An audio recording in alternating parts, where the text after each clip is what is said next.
This is the Microsoft Cloud Show, episode 44. Today we're going to talk about Microsoft's business intelligence story and specifically Office 365 with Seayoung Rhee from Microsoft. Recorded live September the 2nd, 2014. Welcome to the Microsoft Cloud Show, the only place to stay up to date on everything going on in the Microsoft Cloud world, including Windows Azure, Office 365, SharePoint, Exchange, Lync, and related technologies. Just the information, no marketing, no BS. I'm Chris Johnson.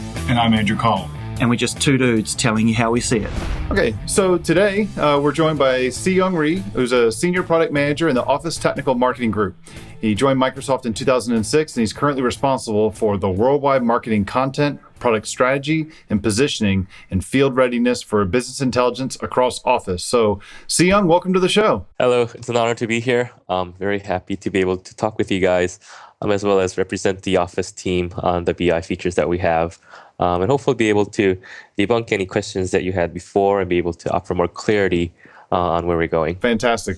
I tell you, this is probably one of the most requested topics from not only the audience, but I know me personally, because this is one of those areas of SharePoint. As we all know that Office 365 and, we look at it, you can say even to SharePoint or the SQL side, this is going to probably cover a lot of it. This whole stack is so big and you just can't understand all of it. And, this is one of those little slivers of the stack that I just haven't really dived in and spent a lot of time with. So we've had a lot of questions from some audience members, and I'm going to try and take the role of from their perspective and act like I don't really understand what's going on with all of this. So I personally am a little confused, not from the messaging, but just because it seems like there's been some change in the product and the offering going back to like the Power Pivot days to what we have today.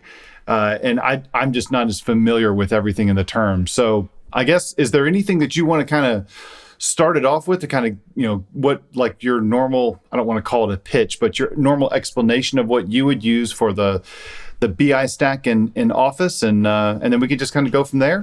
Sure, that sounds great. I guess a great context and background that we can start that has affected some of the changes that we've experienced throughout, I guess, this decade was that the term BI has been used in many different, areas as well as topics.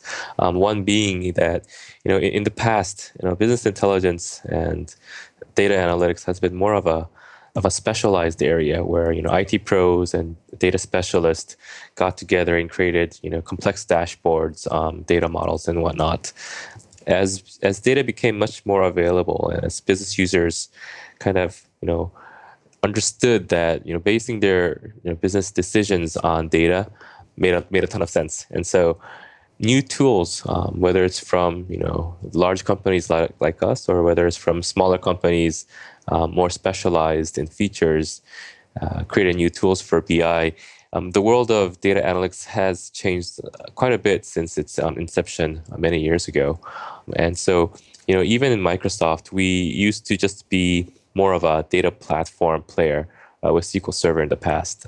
We offered our users a simple and maybe a powerful engine to be able to store data and process it in SQL Server.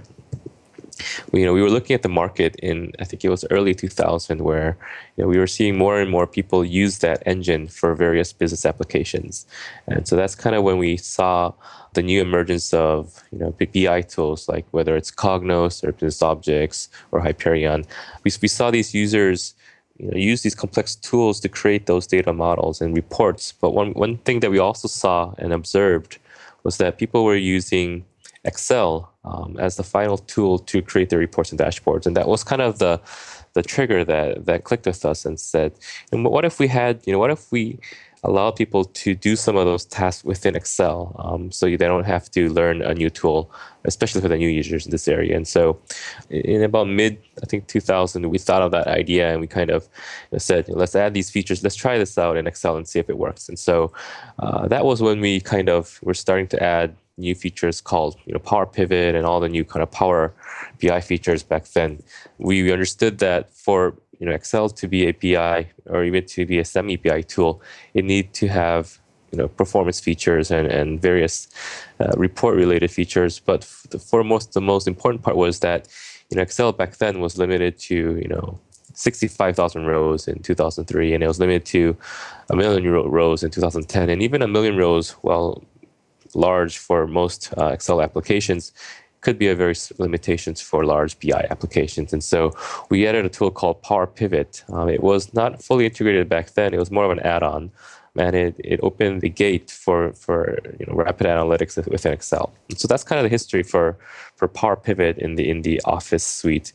And it was launched after Excel 2010, I remember, if I remember correctly, and it was highly successful because it was so new.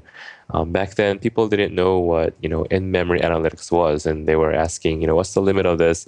Can I run my BI applications in Excel? And so we had quite some fun exploring in that new area. Fast forward a couple of years, we now have a new suite of BI tools under the Power BI naming, which we thought was a good idea because Microsoft BI was kind of complex. You had to have SQL Server and all of its BI functionalities. You needed SharePoint Server and you need Excel. And the three tools together would make up the on-premises BI platform. So one of the biggest barriers of implementing Microsoft BI back then in on-premises was that you had to be able to know all three platforms or tools to be able to implement BI. And so with the emergence of cloud, we thought, one of the benefits of cloud being a service always up and running is to be able to reduce some of those barriers. And so with the Cloud BI initiative that we had a few years ago, we wanted to create a single experience for people to sign up, but also a single and streamlined experience of the features. And so, since we still had Excel and still had some of these tools, we wanted to create a name that would hopefully, in the eyes of users, group these together, and that was Power BI. And so, the name was pretty natural since we already had Power Pivot. And so we added things like Power View for dashboards and reports. And then we gradually added things like Power Query for data access and Power Map for geospatial dashboards and whatnot. So that's kind of the history behind of where we started as a data platform. And as we observed as the world of data analytics changed to be more pervasive, we added features of BI in Excel. And then as the world moved into services and cloud-based platforms, we introduced a new service called Power BI for Office 365 last year. Wow. Okay, so that was a fantastic kind of let me get caught up here on where we were. That was incredibly helpful for me, at least. You just explained a lot of the stuff. I'm going to roll back and kind of pick through some of the things that you said and ask a few questions on this. I jumped into using a lot of the Power Pivot business self-service kind of business intelligence capabilities in in Excel when it first came out, and then when it also was kind of rolled in as being part of Excel. I guess it was 2013 is when it was rolled in as part of the product, and still use a lot of it today. But I sometimes get this feeling that I wonder if I'm using something that is kind of like last version, like saying, yeah, that's how we used to do it, and now you want to look to all the Power BI stuff, or is Power Pivot still considered like a production thing, or it's like a current technology that we're using, or is it being pushed more towards the Power Query and Power View side? Yes, definitely. So Power Pivot is definitely current, and it's also the engine that runs all of our BI applications. A little bit, if I take a step back, the reason we released something called Power Pivot was that in the past, data models were generally optimized for processing, meaning that they were optimized for storing data and retrieving data. We call those systems online transactional processing systems, short for OLTP. And these systems are more about, if you use online banking, I need to be sure that, the transactions are all there, they're in real time. If you go to many of the systems that we have today are based on these types of OLTP systems. These systems are accurate and they're fast, but they're not optimized for data analytics. And so a new kind of technology that emerged actually many decades ago was a technology called OLAP, online analytical processing, and they're actually it's actually a different system. It's actually a different technology in terms that it's more about how to read data in an optimal way as opposed to store and retrieve. And so these OLAP systems emerged recently, recently, as in a couple of decades ago, but they're not as old as the old systems. But these OLAP systems are what BI is all about. OLAP systems in SQL Server was called SQL Server Analysis Services. So for those of the BI audience out there would remember. And these systems were ideal to be able to search through lots of data and create reports on top of. The OLAP systems were very popular, I think, around beginning and middle of 2000. They were people were creating these data models. It was pretty hard to do, and so it was a lot of consultant work and a lot of implementation that needed to be done. Okay. And the reason the OLAP systems was optimal and best for that time was because storage systems weren't fast enough. The OLTP systems, if you want to run a report that was, I wanted to find the 3 years worth of my sales data and find trends in that, it would take a long time. As opposed in the OLAP system, it would come back in a matter of seconds because all the data would be indexed as according to what my business needs. And so people are creating all these, cubes. Cubes are the forms of OLAP systems, and one kind of observation we saw was that even cubes weren't fast enough, in the sense that people had to predefine data models for those cubes to work. And so that's kind of when the new technology of tabular data models or columnar storages kind of came out, which was a new paradigm in data storage, as opposed to OLAP, was that columnar storage was even faster. It created indexes on the columns as opposed to rows, and it was based on a new architecture that was more optimized for data analytics than OLAP. And most importantly, it utilized a lot of the in-memory technology that kind of emerged recently. So instead of being limited by the hard drives in many servers and workstations, all of the data was actually loaded into memory and analyzed in those very fast environments. And so with the emergence of columnar storage, in-memory technology, and tabular data models, that's kind of where Power Pivot comes in. It made a lot of sense because our new tool, Excel, was installed in a lot of cases in laptops and workstations with memory. And so as long as a system had memory, we were able to load data into it and analyze it. And so Power Pivot is based on that concept. It's an in-memory analytical engine that has a lot of capabilities for creating reports, but at its core, it's about modeling data based on that concept. You don't have to have consultants and database experts to create a Power Pivot data model. It's very end-user friendly in the sense that it uses the syntax that you use to create and query those data is very similar to Excel. We call that those DAX queries.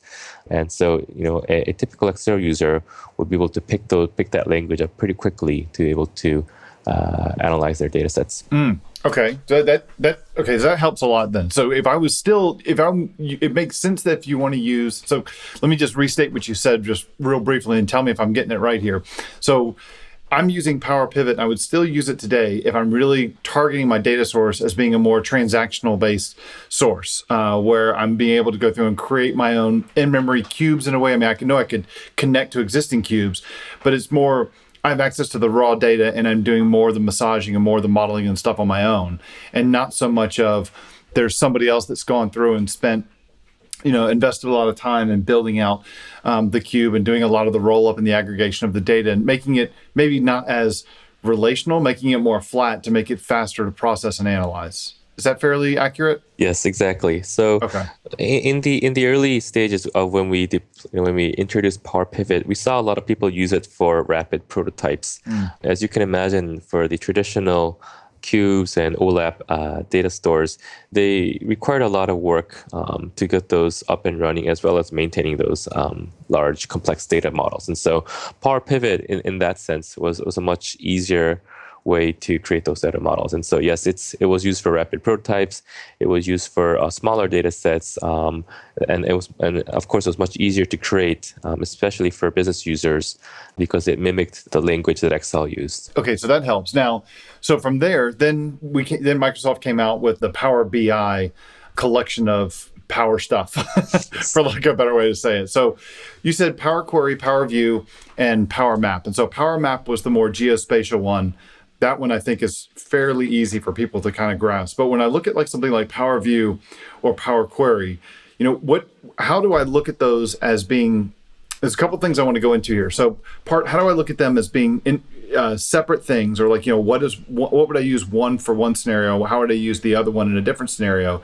And then another question would be then is, what do I need to leverage this? So like, is Power BI, is this a hosted cloud-based thing? And if I'm a on-premises customer, I really have to look to the cloud to do this stuff. There is not like, for example, a good correlation here, it's like Yammer. Power BI, is it like Yammer in the sense that it's only cloud? Or is it in the sense of, workflow, where I can have it on-prem and every piece of it on-prem, including the engine, if I absolutely need to? Right. So let me answer the second question first on what Power BI is. It's generally, the first step in understanding that is to think of it as starting in Excel, right? And so all of the features, whether it's Power Query for data access, whether it's Power Pivot for data modeling, whether it's Power View and Power Maps for report creation, these features are all offered in the Excel client standalone. So you don't have to have any services, you don't have to have any servers. You can create your reports, analyze your data, and share that with just the Excel client. So that's that. Now, as soon as you want to expand those insights, if you want to share those Excel workbooks securely across your organization, if you want to be able to, host dashboards that other people can look at and make those more wearable, if you want to be able to do some advanced, hybrid data connections of on-premise data sources, if you want to, allow mobile access with apps, and these additional features will require a service somewhere for this to run, right? You can't run all that from your laptop. Mm-hmm. And so the Office 365 service for Power BI is exactly that. It's the service that allows users to be able to, the most important part is to share those workbooks across the organization. And that's kind of where we started.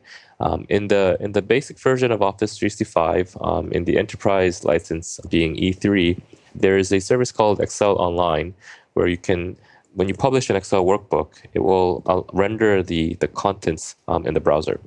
And so in the Excel Online environment, with the enterprise licenses, it actually renders and models the data model that you created in Power Pivot. It will actually, as soon as you publish that Excel workbook, it will publish that data model into the Azure database on the back end. And so you actually have a running BI platform in Office 365. Now, this was just the basic features that we want to make sure that people can share their workbooks in Office 365. We had a lot of requests that they wanted further features like scheduled refreshes. We wanted to add new features like natural language query with Q&A, and a host of other features like mobility.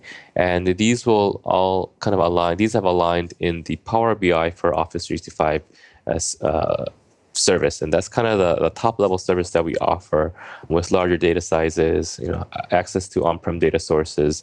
But I guess in general, in the high level view, all of the stuff that you can do in a BI client can be done in Excel, and the service part is how it extends it to other users, to other groups, and to other features such as connecting to on-premise data sources. Okay, so that definitely helps. So the tools that we have in 365 then that effectively give us the Power BI story, I have all of that in Excel 2013 when I install the client. It's the ability to have the more service or server-based things, like you said, the schedule refresh, like being able to share it, like being able to secure it, like being able to offload the if someone is working off of a low-powered tablet or off their phone, they'd still be able to consume it from 365 because the server side, it can do all the processing and not me having to do all the stuff down on my native client. Is that accurate? Exactly, that's very accurate. Okay, cool. Okay, that definitely helps. I didn't know I had the whole thing. I thought I was trying to use it only in 365. Right. I didn't realize I was updated already. So in the one thing you mentioned too, and this dawned on me, and I had to take a note of it because I want to make sure I put this in our show notes. But you mentioned like the natural language query piece to it. I remember a demo by a gentleman, I believe it was last summer in 2013 at WPC, where he did the crazy like music style thing, and it was by far the most entertaining I don't know if it was keynote or presentation, but the last 10 minutes of that session was absolutely hilarious. And this guy was like, I don't remember his name, but it was absolutely fabulous demonstration of this. And we'll make sure we put that link in the show notes to the video recording of that. Yes, we should. The feature that we announced back then was called Q&A. It's a simple name, and it's built into the Power BI for Office 365 service. And the key kind of concept behind that story is to offer a different way to both look into the data sets, but also dynamically create reports.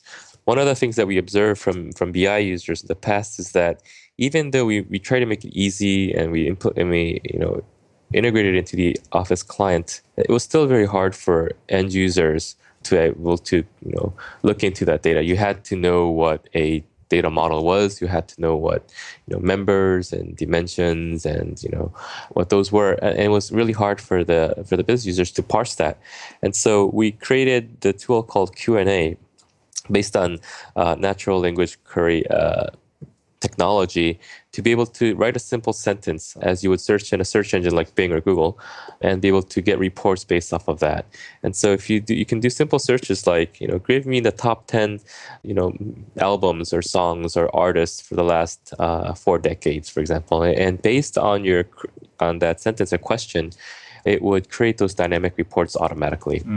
Now, for this to work on the back end, you had to have a Q&A service running, and some of those data sources are already predefined, meaning that it doesn't just go out and do a wild search on the internet. It actually looks into the data models that you were created and to find those answers. And so that's kind of there's an information service in the back end that does that. From the client side, so what if somebody asks, that give me the top 10 population for the states or countries or cities, and depending on who's asking the questions, sometimes different words would have different meanings. And so the ability to add a dictionary type synonyms was included in the Excel client and Power Pivot in the advanced menu. And so you can anticipate what users would ask for and prepare in advance that these 2 different words would actually mean the same in the data model. And so that's kind of where we're going. It's still pretty early. A lot of the demos are exciting and very fun to use, but the whole term natural language query, as magical as it sounds and looks, there's some work on the back end that needs to be done to make it much more accurate. I was in a project when I soon after college, I guess in the first few years, one of my first jobs, we were doing a natural language parser and natural language query for medical data. So yeah, I have some firsthand appreciation of how complicated, how hard that nut is to crack. So let me then ask you, there's 2 other things I kind of wanted to dive in here. So my understanding is that everything we're talking about, this is Microsoft's business intelligence offering to customers. I mean, it's from Office. It's an Office thing, and we say this is the business offering that we have. And my perception, I guess, let me get through this, and you tell me how much of this is inaccurate, and then feel free to correct me, or I might come across very luckily and nail it. I doubt it though. But so my understanding or my perception is that all of this that we're talking about, this Power BI, this is Microsoft's business intelligence offering, and it's coming from the Office side. And that's primarily for the consumer side. So the end user or the business analysts or the people that are generating the reports and the dashboards and such. But when we also have from the SQL side, which is I think where, if I'm not mistaken, that's where traditionally the BI stuff was coming from originally, that they're providing the data, they're providing some of the cubes for advanced modeling and stuff like that. But the end user and the modeling experience is coming from the Office side, where SQL is being used for creating the OLAP and the cubes and the ELT type stuff. I guess I'm going there. Like I don't know if I've gone too far. Right. If I'm way off the deep end, if you should stop me now. Right. So let me stop you there. So I guess the first part that I would like to correct would be that you are correct that in the past we were the Office team, we were the SQL team. And we even had a SharePoint team in between. And we have three different products and three different divisions, right? We fixed a lot of that, not only due to feedback, but because it made more sense to have an integrated team for the solution of what we call BI. So there isn't a separate Office BI team. There isn't a separate SQL BI team anymore. It's one Microsoft BI team, both from an engineering perspective, but also from a marketing perspective. Okay. So that's a good change that we hope would make more sense for everybody. That said, we, at least in the cloud perspective, it's called Power BI for Office 365, but the feature sets are developed from everywhere. From the Excel client is developed from the Excel teams, but there's also advanced analytics teams who are helping and building features into the Excel client.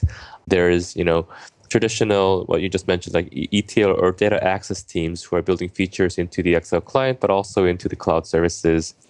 On top of that, Office 365 runs a lot of its services from Azure. And so, a lot of these services and capabilities and technologies and platforms are actually integrated more than people think. And so from that perspective, there's no more, Excel BI or SQL BI or SharePoint BI anymore. It's one big Microsoft BI platform and story and delivery mechanism. So with that said, the Power BI for Office 365 service, as you mentioned, is the business user tool in the cloud. And so we focus it getting business users and BI power users alike to use that service, and it's up and running. And one of the biggest questions that we get is, are there plans to bring it on premise, or are there other plans for corporate BI scenarios that we had before?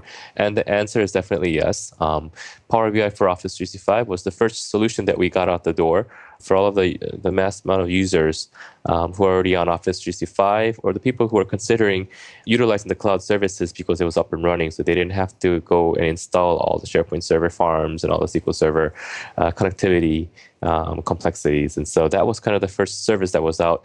There's a much larger story in the Microsoft Business Analytics framework, such as big data, lots of data, machine learning, predictive analytics, and all of these are in the pipeline to deliver that kind of uber vision of what data analytics is. Power BI for Office 365 is simply one solution that we announce for the end users. And so as you hear from us going forward, we will announce and show more about what that vision is of what data analytics is in the future. So it will be exciting to stay tuned for what we have in those areas. Oh, very cool. So if anybody is looking to like learn more about this, like is there a specific conference that they should target to find out more about this? Like, is there a business intelligence conference? Is it a SQL thing? Is it waiting for the Unified Technology Conference that's next May in Chicago? What is the next like kind of big event? And then like what would you say is if someone had like a call to action saying, how can I go get ramped up and learn more about this? Where would you point them today? In the near term, there's a conference called the PASS Conference, and it's probably in early November, if I remember correctly. And so that's the near term one where you can go to learn all about data, big data from Microsoft. It's not totally Microsoft owned, but Microsoft is the largest sponsor for that conference. And so we have a lot of experts and IT pros and database administrators and BI experts go there to learn about more there. And as you mentioned, there's a lot of Microsoft conferences that we have, and we're trying to merge those into a larger conference. And so when that gets formalized, we'll definitely focus on that conference to drive more BI awareness, education, as well as new products and features that will come out. Fantastic. Okay. So anything else you say that you think people should know about this? I mean, this has been incredibly helpful for me, which, judging from the questions that we've received from our audience, it was nice to kind of see that they were as ignorant as I was in certain areas. So if it's helped me, I'm sure it's helped many of them as well. So is anything else that you'd like to instill on them before we wrap this up? Yes, I guess finally I'd like to encourage a lot of the audiences and users to visit powerbi.com. That's the go-to site to experience the Microsoft BI in the cloud solution. There's free trials that you can sign up to actually experience it, and we have a ton of content and how-tos there to be able to get you guys up and started. The biggest, I guess, benefits of the cloud is that Again, you don't have to go install anything or set up servers and farms. It's all up and running. So if you have data sets that you'd like to analyze, definitely go there and have it look at it and give it a spin. Awesome. Well, thank you very much. This has been incredibly helpful. Where can people find you? Where do you blog, Twitter? Where's the best place for people to find you, to learn more about you? So I don't actually have a separate blog. The blogs that I publish are in the Office blogs, the Uber Office blog. Sometimes they add our name, sometimes they just says the Office blog team. But most of the BI articles in the Office blogs are written by myself. So. Oh, very cool. Very cool.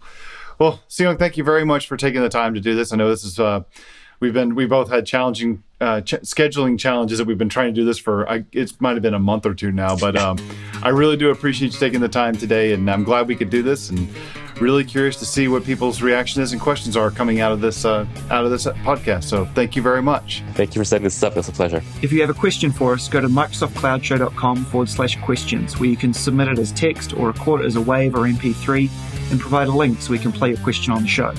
You can subscribe to us in iTunes by searching for Microsoft Cloud Show or via RSS at microsoftcloudshow.com, where you'll also find full transcript and show notes of each episode.